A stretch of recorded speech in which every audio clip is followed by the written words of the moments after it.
Quisiéramos decir que en el día de ayer fuimos a recibir esta chacabana que la compramos en LIR y tiene una particularidad, y es que parece que recibieron telas diferentes. Así que les recomendamos a los que quieran uniformarse de chacabana que se den una vuelta por LIR, que tienen telas diferentes, con una textura diferente. Ay, perdón, ¿qué yo dije? LIR. Tengo confuso. No, lo que pasa es que el señor... Lo que pasa es que ahí todo el mundo tiene chacabana. No, sí, don Abel tiene su chacabana. No, todo el mundo. El uniforme de LIR es sí. No, y además... y yo estaba en los dos sitios ayer. No, es que la variedad... No. Le compré... ¿Sabes ¿Qué compré en LIR? ¿Qué? Que te va a gustar ¿Qué? mucho. Una plancha de vapor. Ay, eso es un éxito. Una plancha de vapor. Eso resuelve muchos problemas, doctor. Y la marca me extrañó mucho. ¿Cuál? Ford. Ford con el logo de la Ford. 5,000 pesos. Eso es chino. Eso es chino. Eso dije yo y me dijo el muchacho, no, ese es Ford. Digo yo, Ford con licencia. No, está bien Ford. Que Yamaha hace motores e instrumentos musicales, pero ahí me fui, compré el aparato ese y me fui a buscar para plancharla. Para planchar la camisa. Y entonces me encontré con que el tejido es muy bueno. Pero con la plancha de vapor pasa lo que sucedió con la estufa originalmente. ¿Qué pasó, José? Bueno, tú sabes que las mamás tan negadas se levantaban de madrugada a plancharle la ropa al niño para el colegio. No, voy a hablar de la estufa. Se levantaban de madrugada a hacer fogón, a hacer las brasas del carbón con un poco de cuava. Sí. Encender la cuava y se hiciera un trabajo realmente largo y molesto. Conozco una familia en Santiago que los hijos, después que ya comenzaron a trabajar, les regalaron a la mamá una estufa. Ay, Dios. Yo no le pongo la mano a eso. Y seguía haciendo su fogón, su carbón. Hasta que un día, uno de los hijos, medio parandero, llegó de madrugada y agarró a la mamá haciendo la brasa en la estufa. Ajá. Sí. Ay. Haciendo trampa, ¿verdad?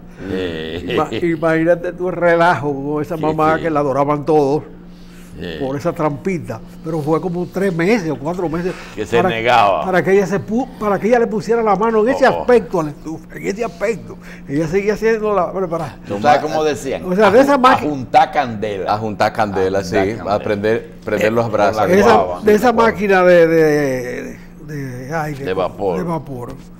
En mi casa ha habido varias. Había varias, hay varias. En la mía de ahora, ¿verdad? Sí. Ha habido varias. Sí.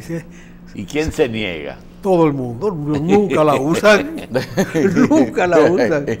Siguen con su plancha.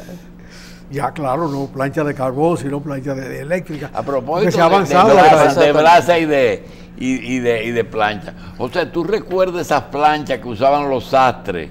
Que tenían como brasas adentro. Sí, y los chinos. Y los chinos. Sí. Sí, hombre. Porque hay una rama de los chinos que era lavandería y otra que era cocina. Después los americanos inventaron una plancha de esa, pero con un spray arriba. Sí. Ellos le echaban un chin de agua. Un chin de agua, echar el vapor. Sí, el problema con esa facilitación de la tecnología de cuestiones domésticas, el microondas, la plancha de vapor, es que termina transfiriéndosele en algunos casos parte de la carga de labores domésticas al hombre. O sea, ese título del trabajo de hoy, del periódico Hoy, y a quien puede interesar, le faltaron 2 puntos. Eso es producto. Llevaba 2 puntos, se lo quitaron. A quien pueda interesar 2 puntos. Ah, ya. Sí. Porque realmente eso como que cae en el vacío, ¿verdad?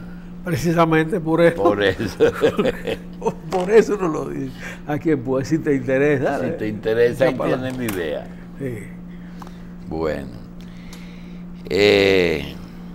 José, Con el problema de Cataluña y la independencia y cómo aparece Putin como un equilibrio y una nueva cosa, porque eso son cosas raras. Yo te quiero preguntar algo que no es nuestra, sino que me dijeron, plantearle a José. La situación de aquellas naciones que son antiguas, muy antiguas, y después pasaron a ser colonias o parte de otra nación, que hoy sacan el expediente de que nosotros somos, por ejemplo, la situación de Israel, el hecho de que yo llegué primero, ¿tiene algún peso en algún lugar, en algún organismo internacional, de que yo llegué primero, yo fui el primero que fui pueblo, que fui nación, que fui república, lo que sea? Las raíces de cada pueblo tienen una posición geográfica, pero Israel logró durante 2000 años ser una mantenerse como ser un una pueblo. Nación sin territorio, porque todos los requisitos de ser una nación lo mantuvieron, más que algunas que tienen territorio. Ellos pudieron asentarse en cualquier lugar porque eran una nación. Claro que sí. Yo conozco un acta del Congreso Sionista Universal del 1898, donde se resuelve comprar una tierra en la Patagonia, un territorio totalmente desolado, más grande que Israel, lo que podían comprar ahí. Sí. Pero eso no cuajó, a pesar de que muchos judíos concurrieron a Argentina como consecuencia de esa resolución. El problema de Israel es que al término de la Segunda Guerra Mundial, los que redividieron el mundo, entre las medidas que tomaron fue dividir a Alemania en 4. Y además dividió a Berlín en 4. Berlín, que quedaba dentro de la zona soviética, que le tocó a la Unión Soviética, lo dividen en 4, de manera que había un territorio no bajo la dirección soviética, sino bajo la dirección de los 3 países que le tocó lo que se llamaba Berlín Occidental. Y eso era un conflicto permanente que dio lugar a groserías tan grandes como el muro. Pero todo eso se derrumbó porque se ajustaron las economías se ajustaron de otra manera. Alemania logró lo que buscaba en la Segunda Guerra Mundial, que era llegar hasta los Urales a buscar el gas soviético.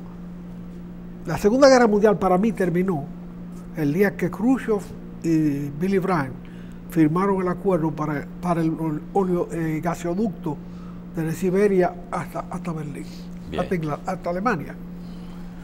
No terminó el día que triunfó Yukov, sino el día que Alemania satisfizo su demanda de acceso al gas soviético. Bien. O sea, otro tema, el mismo tema pero en otros países. En el 1917, cuando desaparece el zarismo y se comienza a formar la URSS, ¿cuándo es que termina de conformarse eso que se llamaba URSS con los países que en los 90 se independizaron de nuevo, se separaron de nuevo? Hay 2 etapas. Hay una etapa en que los países sometidos al imperio ruso se adhieren a la transformación leninista. ¿Voluntariamente? Voluntariamente no. Las revoluciones no son voluntarias. Se adhieren. Se adhieren, o sea, aceptan la participación ya no como colonias, sino como estados asociados. Ese es un grupo de países, esa primera parte. Ese es un grupo de países. ¿Cuáles fueron? Ahí está Ucrania, ahí están los Uzbekistán, Tayikistán. Los tanes de por allá. Todos los tanes de por allá, Georgia, eran 13 países. Armenia. Armenia, sí. Hay otros países que se Pero específicamente el tema de Checoslovaquia, Polonia, Hungría, a la mitad de Alemania. Perdón, hay una segunda etapa, que es el acuerdo de Molotov-Ribbentrop en el acuerdo chino-soviético, alemán-soviético, antes de la Segunda Guerra Mundial. Que mucha gente lo habla como una genialidad de Stalin, que hace un acuerdo con Hitler para retardar la penetración de Hitler en la Unión Soviética. Eso es santificar una canallada. Eso no fue... Stalin no era un genio tal. Pero lo cierto es que fue así. O sea, retardó el tiempo en que Hitler se decidió a entrar en la Unión Soviética. Pero mediante ese acuerdo se repartieron Polonia, los alemanes y los rusos, y Rusia se ocupó los 3 países del Báltico: Estonia, Letonia y Lituania. Ese es un segundo grupo de países. O sea, las colonias tradicionales del Imperio Ruso primero y luego los países del Báltico. Y al término de la Segunda Guerra Mundial se repartieron todos los países que ganaron la guerra, se repartieron a Alemania. Y hubo una división política en que 6 países, siempre de la periferia. El Imperio Ruso creció siempre periférico. Nunca hizo conquistas fuera de su territorio. Primero fue Moscú, después Rusia, Moscú como ciudad. Después se extendió a Rusia y se fue extendiendo a toda la periferia. A sus vecinos. A sus vecinos. Nunca llegó a Finlandia. Hubo guerra con Finlandia, pero no la pudo ocupar. Sí. Ocupó una parte en la Segunda Guerra Mundial, pero luego los finlandeses lo echaron. No se asentaron. Ahora bien, Polonia, Checoslovaquia, Rumanía, Albania, Hungría, y no sé cuál otro, perdón si no me acuerdo, fueron consecuencia de la Segunda Guerra Mundial. Albania. Fíjate que al término de la Segunda Guerra Mundial, los americanos se quedan con toda Europa Occidental, lo que se llamó Europa Occidental luego. El Partido Comunista de Francia fue el que hizo la guerra, guerrilla, al extremo de que en el primer gobierno de Gaulle, tras la derrota de la ocupación fascista, Jacques Duclos, el secretario general del Partido Comunista, era ministro de Defensa, por la fuerza que tenían las guerrillas. En el gobierno de Gaulle. En el primer gobierno de Gaulle. Y otros comunistas eran miembros del gabinete, porque ellos fueron los que hicieron la guerra. De Gaulle hizo la política. De Gaulle se fue a Londres y desde allá era la voz de Francia, indiscutiblemente, fue la voz de Francia. Y en Roma igual, el Partido Comunista fue el que organizó las guerrillas y la resistencia. Sin embargo, en ambos países el acuerdo era que eso era de los Estados Unidos. Y en Rumanía, donde el inventario de comunistas eran 13 personas, el día que se proclamó la Revolución Rusa o la Revolución Socialista, eran 13 personas, le tocó a Rusia. Por eso fue un país tan difícil para ellos. En el caso de Checoslovaquia, que en la repartidera no estaba no le tocaba a los rusos. En el 48, estamos hablando 3 años después de la repartición, se produjo una revolución interna de los comunistas checos que tomaron el poder y desplazaron a los pro-occidentales que estaban, o pro-ingleses, que estaban ahí. Por eso también Checoslovaquia fue un país conflictivo. En el caso de Polonia, la relación con los soviéticos por un lado y con los alemanes por el otro siempre ha sido complicada, al extremo de que Polonia ha desaparecido del inventario de países más de una vez. En la guerra napoleónica, en otras, se lo han repartido y ellos han vuelto a construirse. El tratado entre Ribbentrop, el ministro de Relaciones Exteriores, y Molotov, el de Alemania, y Molotov, el ministro de Relaciones Exteriores de Rusia, que dio lugar al paso de los países bálticos al dominio soviético, fue revisado en ese aspecto después de la Segunda Guerra Mundial. Digo, después de la caída del muro. Y ya esos 3 países hoy son independientes. Sin embargo, la parte polaca de la repartición no se ha resuelto. Hay una ciudad muy importante en la historia de la cultura mundial, era Königsberg, ahí nació Immanuel Kant, uno de los grandes filósofos alemanes. Esa se sigue llamando Kaliningrado y está en territorio soviético. Una ciudad, una ciudad que ha sido polaca, que ha sido alemana, sí, que ha sido rusa. Pero esas que cuando se cae el muro, sí, todas esas, creo que son 15 naciones que pertenecían a la URSS. Dos preguntas. No, la que pasan a ser independientes, sí, son las 6 resultados de la Segunda Guerra Mundial y las 3 del Báltico, sí, resultado del acuerdo entre alemanes y rusos antes de que estallara la guerra. Pero el asunto es... Aparte de los pedazos, sí, de Polonia que se quedaron de un lado o de otro. Ok, pero esos 15 países y lo que estaba del otro lado, hasta el otro día, yo recuerdo que tú hablabas con algunos militares americanos vivos, que están ahora vivos. ¿Dónde estabas tú? En Alemania. Esos militares americanos que estuvieron en Alemania y que estuvieron hasta el otro día, hasta los años 60, 70, sí, 80. Sí, que había una base ahí. Que hay muchas bases americanas en Alemania. Con Alemania no se ha firmado la paz. Alemania es un país ocupado todavía en términos militares. ¿Por Estados Unidos? No hay un tratado de paz con Alemania, ni con Japón sí. Creo que con Japón sí. Pero con Alemania no se ha firmado un tratado de paz. Otra cosa. Lo que pasa es que la economía alemana tiene una pujanza que se impone. Entiende, aunque no sea el procedimiento tradicional, que los rusos colonizaron esos 15 países en diferentes etapas, con diferentes estilos, pero no eran más que colonias de Rusia. ¿O eso no se puede ver así? No se puede ver así porque si tú ves los gobernantes rusos, los gobernantes de la Unión Soviética, en todo el periodo desde el 17 hasta la caída del muro, sí, los predominantes no fueron rusos.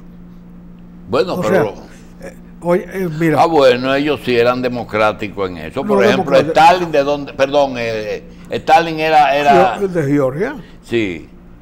Y después fue la gama de los ucranianos. Sí, pero te lo pregunto porque tú tenías a Tito, que era como un mundo aparte ahí adentro. Bueno, porque Tito hizo su revolución. Ok, pero él era parte después de eso. No, él rompió con Stalin. Él era comunista. Sí. Y hizo su revolución, pero hizo su revolución, Tito. Ese no lo mencionamos en el paquete soviético, aunque le tocó a la Unión Soviética. Si tú coges Hungría, hubo intentos de independizarse, no sé qué, hasta que ahí te recuerdan los tanques rusos que se resistieron Óyeme, la Primera y la Segunda Guerra Mundial tuvieron como consecuencia la destrucción, la disolución del Imperio Austrohúngaro, que gobernó Alemania desde 4 siglos, 4 o 5 siglos. El Imperio Austrohúngaro se extendió, Austria y Hungría. Hungría era la segunda cabeza y en muchas situaciones la cabeza del Imperio Austrohúngaro. De manera que Hungría tenía un resabio interno propio, muy característico, como lo tenía Checoslovaquia, como lo tenía Polonia. Ahora, los 15 países son los 15 países de la periferia, los que pasan al poder soviético como si fuera un endoso del poder zarista. Y la otra cosa era Checoslovaquia, que se notó su desarrollo industrial más que los otros, su Praga era una cosa aparte. Sí, ¿qué pasó ahí? Bueno, ya te dije que su revolución no se produce concomitante con la caída de Alemania. A la caída de Alemania gobierna a Checoslovaquia por 3 años un padre de la patria, Benes, que había defendido mucho la autonomía de Checoslovaquia, pero que no era comunista.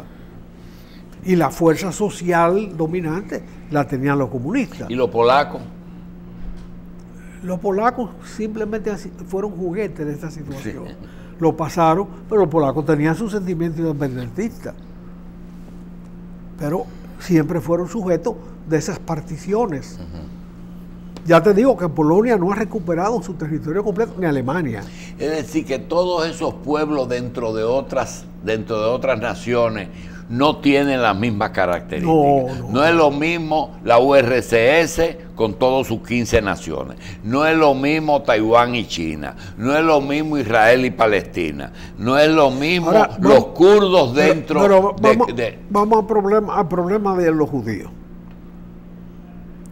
¿Qué pasa con los judíos? Los judíos son un pueblo disperso, pero un pueblo. Una nación sin territorio, pero una nación. En todos esos países había un problema judío. Los alemanes los resolvieron matándolos a todos. Y no hay judíos en Alemania prácticamente. ¿Y los españoles? Espérate, no, en España los resolvieron en el 42. En el 1542. ¿Cómo? En 1592. 92, bueno, cuando el descubrimiento de América, que fueron las 5 grandes cosas que ocurrieron en España. Sí, eso fue un espasmo español que lo colocó en primer lugar por muchos siglos y no lo supieron aprovechar. Porque España llegó a ser el imperio más grande de la humanidad. Con Carlos V. Con Carlos V y su derivado. Pero fíjate que en la propia España hay una etapa austríaca. Sí. O sea, los Habsburgo en un momento pasan a ser los reyes de España por matrimonios. Y hay una etapa en que ellos gobiernan España. Hay un tiempo de Austria en la arquitectura de Madrid, por ejemplo, una parte austríaca en el desarrollo de los palacios y de los museos madrileños. El problema judío, la persecución... Volvamos a la cuestión judía. El asunto es que al término de la Segunda Guerra Mundial, Alemania tiene resuelto, entre comillas, sus problemas judíos, matándolo a todos. Y Francia también, porque Francia colaboró con Alemania, se restringió y se fue a Vichy, le entregó el poder en París. Y los alemanes barrieron con los judíos de Francia. De manera que esos dos no tienen problemas judíos. Pero en Inglaterra, en Rusia, se acentuó el problema judío. O sea, los judíos tomaron poder. Cogieron mucho poder. Económico. No, económico, político, de todo tipo, científico. Eran gente que ascendieron mucho porque eran aliados de esos gobiernos enfrentados a Alemania. Se crea esa situación y Stalin y Churchill resuelven, prácticamente ellos dos, resolver su problema judío creando el Estado judío. Para salir de ellos. Para salir de ellos.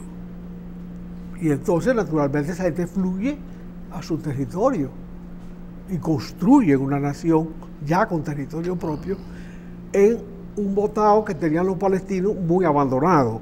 Es cierto que estaban ahí hacía muchísimos años, pero 20 siglos, pero eso era una cosa sin desarrollo. Es más, la nación palestina para mí, un poco sacrílega, la ha construido la guerra de ahora. Sí, no existía. La nación palestina era mucho menos fuerte que la nación judía. Por lo seguro. Aunque los judíos no tenían territorio.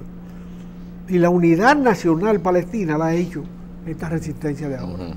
Y lo que pasa es que Ismael era uno solo. Oye, sí. Israel eran muchas tribus. José, antes de nosotros terminar esto, nos queda una pregunta que te dejaron ahí.